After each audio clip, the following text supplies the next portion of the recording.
আমি আলহামদুলিল্লাহ ভালো আছি। আলহামদুলিল্লাহ ভালো। তো একটু তো এখন বিজনেসের অবস্থা খুবই খারাপ।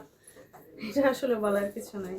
প্রথমেই আমি 2012 সালে শুরু করেছিলাম। তখন আসলে জুয়েলারি দিয়েই ছিল।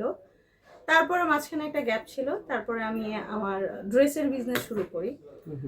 ওটাও করোনার পরে আসলে আস্তে আস্তে বন্ধ হয়ে যায়। আমার একটা ফ্যাক্টরি ছিল। সব মিলায় আসলে তখন করোনার পর থেকে তো জুয়েলারিটাই ছিল, ওইটাই ধরে রাখা হয়েছে। এখন আপাতত আর ড্রেসের দিকে এখন আর যাচ্ছি না। ছোটবেলা থেকে একটা ইয়ে ছিল যে আমি বিসিএস ক্যাডার হবো, বিসিএস পরীক্ষা দিব।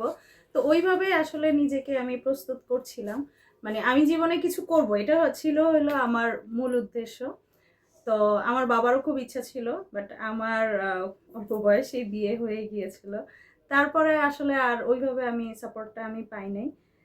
তারপর আসলে জব শুরু করি 2012 সালে। তখন আমি স্টুডেন্টই ছিলাম, একটা এয়ারলাইন্সে জব শুরু করি।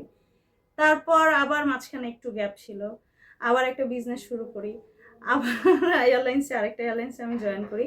ওখান থেকে বের হয়ে আমি আবার বিজনেস করি। এটা আমার আসলে মানে আমি বসে থাকবো এগুলো আমার কাছে ভালো লাগে না। এমন না যে আমার খুব বেশি দরকার বা কিছু, বাট আমার বসে থাকতে কখনোই ভালো লাগে না। আমি কোনো একটা কাজ করব, এটা আমার ছোটবেলা থেকে।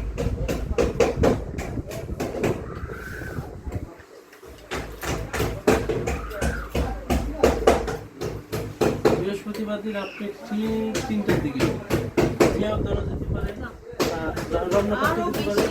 রমনা পার্কে যাবেন? রমনা পার্কে যাবেন?